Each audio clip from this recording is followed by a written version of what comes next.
This is all about our trip to Utah, Thanksgiving week 2017. As you can see on the map there, we covered some ground. Yes, over 17 hours worth of driving. Hank did all the driving, and it was more than 1,000 miles that we drove in a car that Hank's brother Lee kindly loaned us. Yeah, they let us stay at their place too. In where was that? Park City, Park Utah. City, yeah. So our week looked like this. We got there on a Friday, stayed a couple nights in Park City, and then went to Vernal for the dinosaurs, Moab for Arches, Cedar City for Bryce Canyon. Bryce Canyon, and then back to Park City to wrap things up. So here we are, coming into the airport at Salt Lake. Salt Lake City, waiting for Pete to show. And then we took an Uber over to Park City. We were driven by a man who was involved in the Republican Party in that part of the world and was trying hard not to say pro-Trump things. He's trying to stay apolitical. And in this picture, the tree, snow-covered tree, is a tree in Lee and Pam's front yard, as it appeared the evening we arrived. It was a winter wonderland in Park City. So the next morning, Saturday morning, we got up and we drove into Salt Lake City, getting used to the car, and went to this place, the Natural History Museum of Utah, which was pretty good. Inside, this is what it looked like. There's 3 photographers here, in case you're curious. Each of the 3 of us took pictures, and we just went through and selected the ones we liked. There's Pete taking a picture as we speak. So the museum had quite the selection of minerals and jewels, fun to look at. These are called desert roses, and Pam gave me one for Christmas. I'll treasure always. And we won't worry about the names of this other stuff, but I like this. It looked like an orange slice or something. Right, reminded me of honey. Oh yeah, honey. The temporary exhibit at the time that we toured the place was about Vikings. There was a fake Viking guy in there doing a good job of pretending to be a real Viking, full of stories and fascinating to the children. This is a Viking boat. There was quite the display of all things Viking. This is a 1,000-year-old reproduction of a 1,000-year-old document. I was much taken with the art. They seemed very whimsical and fun.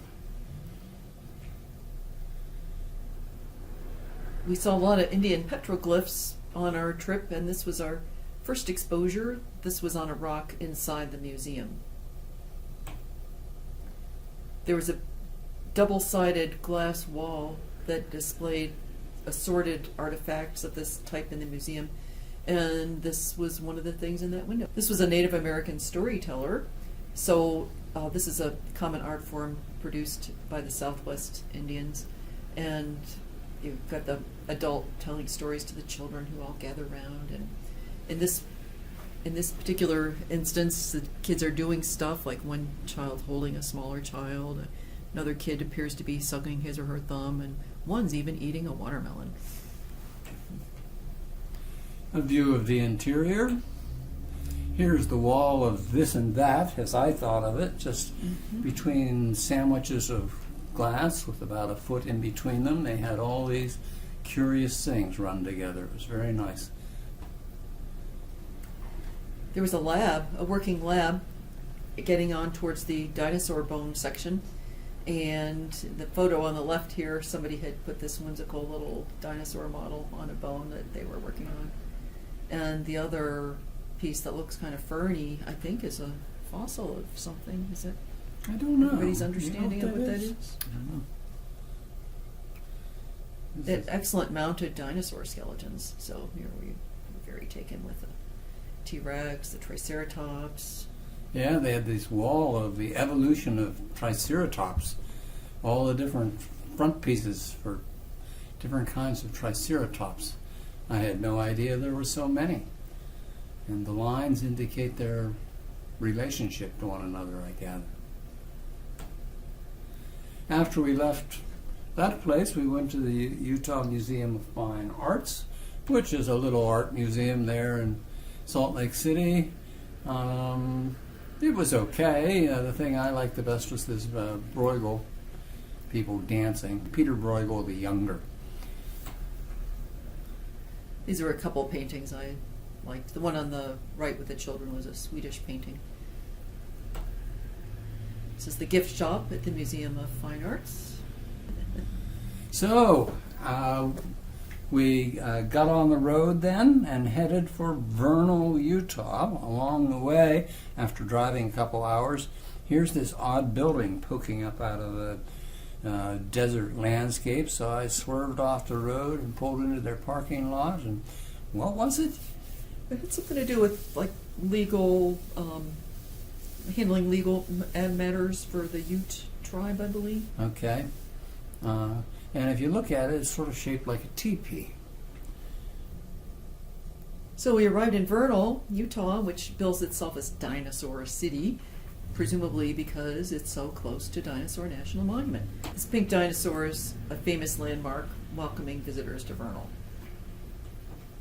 We stayed at the Comfort Inn and Suites and went to a dinosaur museum there in Vernal. The first time we attempted to go, it was closed, but they had some outdoor dinosaur reproductions, and so we took some pictures. There's our shadow shot. We usually try to do that on trips. We went back to the museum when it was open. It was the Utah Fieldhouse of Natural History. They also had wonderful mounted skeletons. And nice dioramas behind. So it's like the dinosaur as bones and then pictures of what it might have looked like. You can see it again here. I was much taken with this place. This was a wall of fossils that they dug out. Leaf fossils and little other things. No real way to display them one at a time, so they made a wall out of them. They had some models of extinct mammals. Here's a couple of them. Yeah, I don't know what that is either. And they had displays of the different eras of geologic history. Early horse with peak On the left. for scale. Some more Indian petroglyphs on display in the museum. Then they had much art by this man. What was his name? Unterman. Yeah, Ernst. Ernst Unterman. And his art was described as being naive, but it was colorful, and he was really into his area there. He lived there for many, many years and was the local artist celebrity kind of thing. So all his pictures are there.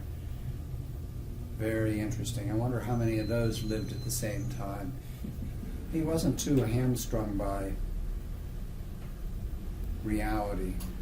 He did as he pleased.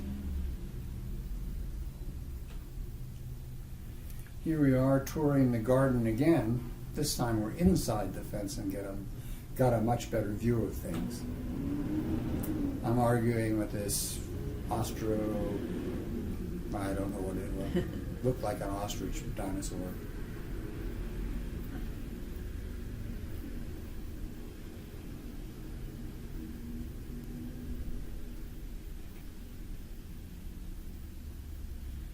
Pete made a model of this for me for a Christmas present that I'll always bring back this day. There's a little pond, and you can see the pterodactyls swooping in to scoop up the children. This is a picture that sort of shows the various areas all in one shot. It had a big open area in the middle, this museum. The gift shop's at the lower right. The art gallery's at the upper left. And then it was off to Dinosaur National Monument, our first big site. We arrived at the visitor center first of all and walked in and got our tickets for free because we had passes, and poked around, but then drove down the road and came to rugged landscape with the road winding up through until it came out at the top near this odd building. There's a whole hillside, hundreds of feet long, full up with dinosaur fossils that was discovered some time ago, and it was decided not to harvest the fossils, but to leave them in situ and build this building around them for people to visit. Very interesting idea. The dinosaurs that are encased in the rock here all met a sad end, having to do with water and swamps and being washed down and disarticulated, and a standard dinosaur story. This is what the inside looked like. And the rock wall's on the right there, slanting down.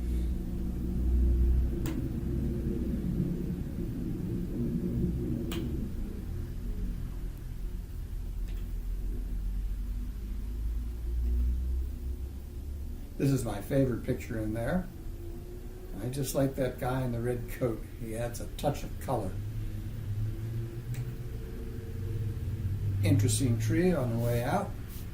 And then went up the road, in search of a petroglyph of a lizard. Parked in a parking lot, and I was not feeling all that great, so I stayed in the car. But Pete and Pam walked up this. From my point of view, it looked like they were walking up a sheer cliff face, but I gathered there was a path with stairs.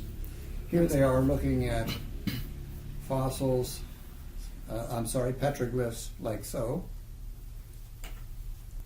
And then further up they came to the lizard. The lizard, the 6-foot-long lizard. And the view from up there shows rugged country. And if you look carefully, you can see me sitting in the car down there in that little roundabout. Look real carefully, though. On the way out, we saw what I believe to be a herd of mule deer. It was getting on towards the end of the day, and we had a lot of driving to do. We drove for hours, but eventually we came to Moab, where we stayed the night. Here's Pete in the room. That night we went to the Spokane Center. Just a little, I don't know what to call it, a burger joint, a fancy burger joint. They had really good burgers. I had a blue cheeseburger that was excellent. The next morning it was off to Arches. We went driving along and stopped at the parking lots and looked around. No Arches there, but that's a good shot. We have lots of good pictures that just don't require a whole lot of explanation. So we'll resist talking about each of them. Working our way up to the part of the park that had the most famous of the arches, which was Delicate Arch. Prickly pears. How'd you like to be lost in there? Ugh. Things live in there, though. This batch of petroglyphs is a little bit newer, from about 1850, I think, because you can tell it's newer because they have horses. And this was after we had arrived at the Delicate Arch parking lot, and we're walking up along with a million other people. Most of them continued on up the hill, but we weren't feeling too sprightly. Still, Pam took this great shot from down below. This is on the way back to the parking lot. There's a little pioneer homestead off to the right. Here's a close-up shot of the cabin. This was the deluxe cabin that replaced the rustic cabin. The what cabin? The rustic original cabin. Oh, So this isn't the original? This is the deluxe one that replaced the original. Oh, it was awful. Yeah. I wouldn't want to live there a week. This guy lived there for years and brought his wife and family out to join him in this desolate wilderness.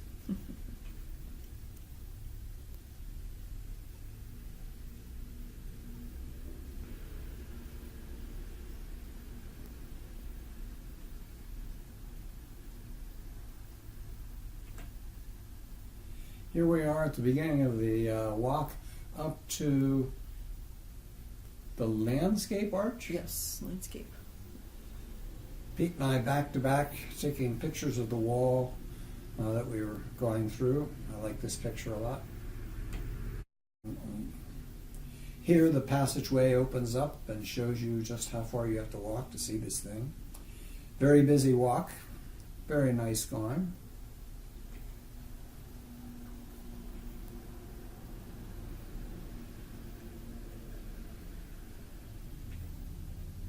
And there's the landscape arch. You used to be able to go over and be underneath it, but then one time a big chunk of it fell off, and people were startled by that, and they quickly put up signs to keep you out from under it. As a result, it's a little hard to get a picture of. But a nice walk up there, and it was warm. We were expecting winter temperatures, it being November, but it was 70 degrees the day we were there. We didn't have a cold day our whole trip, I don't think. Yeah, the first day was cold, but beyond that.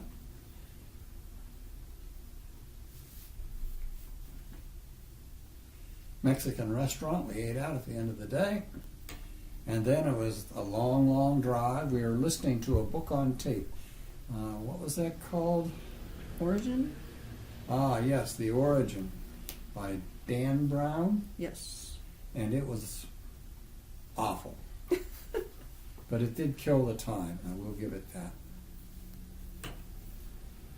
So, Cedar City, and that brought us close to the land of hoodoos. This is in a place called Red Canyon, I think. And then shortly after that you come to Bryce Canyon, the Visitor Center, and then it's not much to say, it's just scenery up there. Trees. A big picture with hoodoos. Lots of spectacular scenery.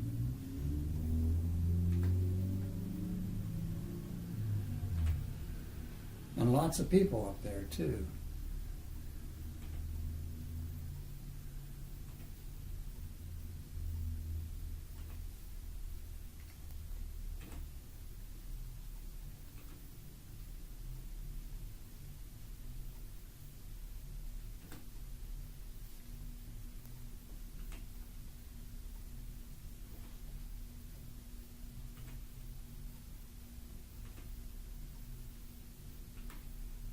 We stayed above the rim, but there were trails down into the canyon, and here's a picture of some people down there.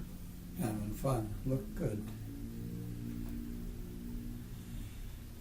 After we had our fill of the rocks, we left and ate dinner at this little place. And then drove back to Park City. Wandered around downtown for a bit.